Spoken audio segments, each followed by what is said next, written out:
Hi there! In today's video, I'll show you how to adjust spotlight settings and brightness on your TP-Link C325WB. Let's get started. So, as a first step, we would need to open our camera in the tab application and then click on the settings icon on the right upper corner. As a next step, open this tab which is named Spotlight Settings, and here is it. As you can see here, we got two options, which is brightness and also on and off duration. Let's start with the brightness.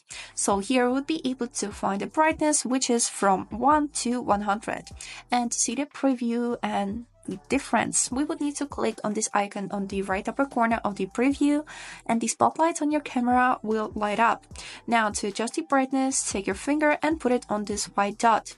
Move it to the right side if you would like to make it more bright, or to the left one if you would like to make it a little bit not that bright.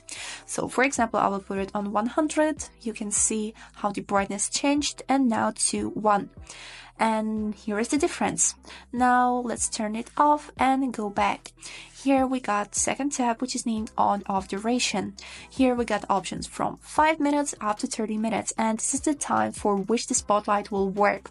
So if you will click on the button which is enabling the spotlight and you have set 5 minutes, after 5 minutes it will automatically turn off. And this is it. Here you can set the most comfortable time for you when the spotlights work. And that's all. I hope this video was helpful for you, and thank you for watching.